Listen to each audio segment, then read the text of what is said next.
Before there were kingdoms, before emperors carved their names into history, there was an echo in the wild, a primal force that would shape the destiny of an empire. Shadows, loyal, silent guardians, forged in the fires of conflict. This isn't just about a dog, it's about a legend, a living weapon. This is the untold saga of the Rottweiler, born of grit, bred for war, and bound to the rise and fall of the greatest empire the world has ever known. Prepare to witness the relentless spirit etched into the very DNA of a creature whose legacy is one of unwavering power and absolute devotion. The genesis of this formidable spirit is lost to the whispers of ancient forests, to the howls that once pierced the primeval mists. Imagine a world untamed, where survival was a daily battle, and the line between man and beast blurred. From these rugged landscapes, from the powerful lineage of ancient mastiff-type dogs, emerged an animal unlike any other. They were massive, their musculature a testament to raw power, their eyes sharp with an almost human intelligence. These weren't simply creatures of instinct, they possessed an inherent courage, an unyielding devotion that set them apart. They stood sentinel, guarding the vulnerable livestock of early settlements against predators that roamed the darkness. It was their strength, their protective nature, their almost psychic connection to their human companions that marked them for greatness. This was the dawn of a partnership, an alliance forged in the crucible of necessity, long before legions marched or empires rose. Then came Rome, the sprawling, insatiable empire, ever expanding, ever conquering. As legions pushed their boundaries across the European continent, they encountered these magnificent beasts. Picture a Roman outpost on a bleak, rain-swept frontier. Soldiers, weary from endless campaigns, their armor clanking softly in the biting wind. Suddenly, a low, resonant bark slices through the air, a sound that carries authority, a warning. The Romans, practical and shrewd, saw not just a dog, but a weapon. They recognized in these powerful protective animals a potential that few others had. They saw a living shield, a four-legged force of nature that could turn the tide of battle, or stand guard with the unblinking vigilance of a stone sentinel.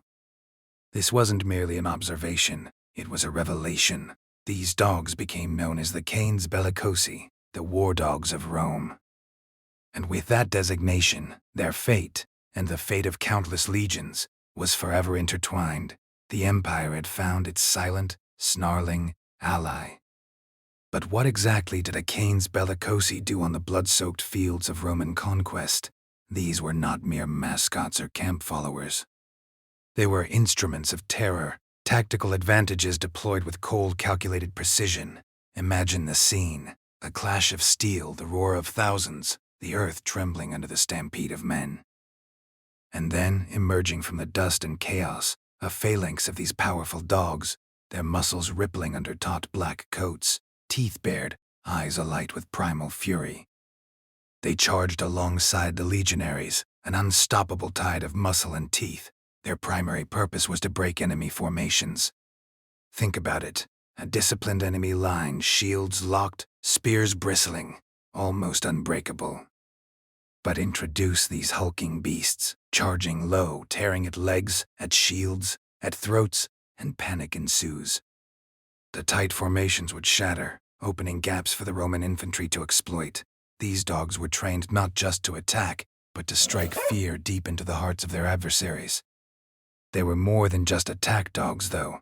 They were also protectors, fiercely loyal guardians of their masters. In the chaotic melee, a Roman soldier, separated from his unit, might find himself surrounded. It was the Canes Bellicosi that would stand its ground, a living bulwark against the enemy, protecting its handler until reinforcements arrived, or until its last breath. Their presence was a psychological weapon too. The sight of these dogs, snarling and relentless, was often enough to demoralize an already struggling enemy force. This wasn't just about a dog biting an enemy, it was about the complete disruption of morale, the psychological impact of facing a beast that felt no fear, only loyalty. These dogs were not pets, not companions in the modern sense. They were extensions of the legion, instruments of conquest. Their loyalty was absolute, their presence a harbinger of doom for Rome's enemies. Their power was unyielding, their courage boundless. They redefined what it meant to be a war animal, etching their image into the very fabric of Roman military might. As the Roman Empire expanded, so too did the footprint of its war dogs. From the sun-baked plains of Gaul to the misty forests of Germania, the legions marched, and with them, the canes bellicosi. Their bloodline began to spread, intertwining with local mastiff breeds, adapting, evolving. They weren't just following soldiers, they were establishing themselves, guarding Roman settlements, protecting trade routes, becoming integral to the daily life of the conquered territories. You can almost trace the path of the empire by following the descendants of these dogs. They were the silent, furry ambassadors of Roman power, securing newly acquired lands and enforcing order, often better than any human guard could. Their inherent strength and protective instincts, honed on countless battlefields, now found new purpose in the burgeoning economies of Roman provinces. Then came the inevitable. The mighty Roman Empire, once seemingly invincible, began to wane. Its legions retreated, its power fragmented, and its vast territory slowly slipped from its grasp. The era of the canes bellicosi, as war machines, came to a close. But the story of these dogs was far from over. Their purpose merely shifted. In the wake of the empire's collapse, a new challenge emerged, not of conquest, but of survival and livelihood.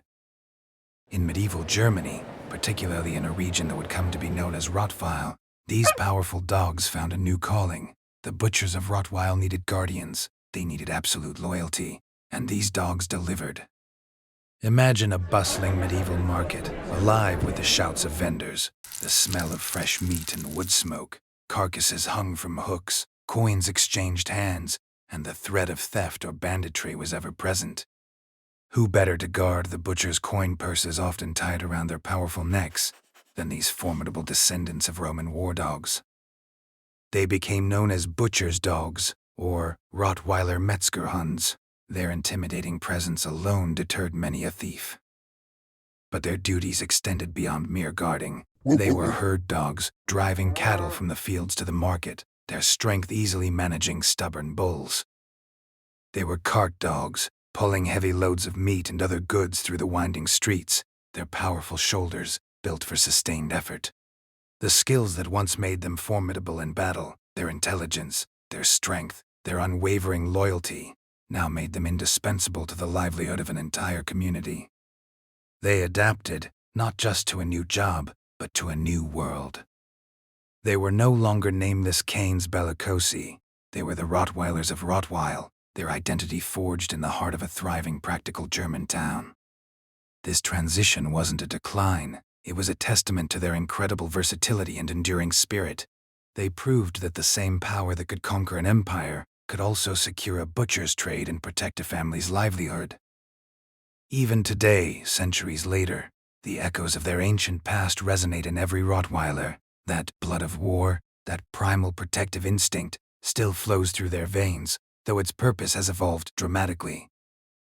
They are no longer charging alongside legionaries, but their loyalty is as absolute as it ever was. We see them today in countless roles, each one a testament to their enduring versatility. They are the vigilant canine officers, fearlessly tracking suspects and protecting their human partners, often in dangerous situations that would make lesser dogs cower. They are the tireless search and rescue dogs, their keen senses and unwavering focus leading them through rubble and wilderness, searching for lost souls. They are therapy dogs, their calm, reassuring presence bringing comfort and healing to those in need, a stark contrast to their battlefield ancestors. And, perhaps most profoundly, they are beloved family companions. Beneath that powerful, imposing exterior lies a heart of gold, devoted entirely to their human pack. They are guardians of homes, protectors of children, confidants to their owners. The same fierce loyalty that once secured Rome's conquests now anchors the safety and love within a family home. Their strength, once used to fell enemies, is now applied to play, to protection, to a reassuring presence at your side. They embody a unique blend of power and tenderness, a testament to their incredible journey from ancient war dogs to modern-day protectors. They are living history, a direct link to a time when empires rose and fell, and their ancestors stood shoulder to shoulder with the warriors of Rome. Their story isn't just about brute force, it's about the evolution of purpose, the unshakable bond between humans and animals, and the enduring spirit of a breed that has witnessed and shaped history itself. They are more than just dogs. They are legends in fur and muscle, forever tied to the grand narrative of human civilization. Subscribe to Foxhole History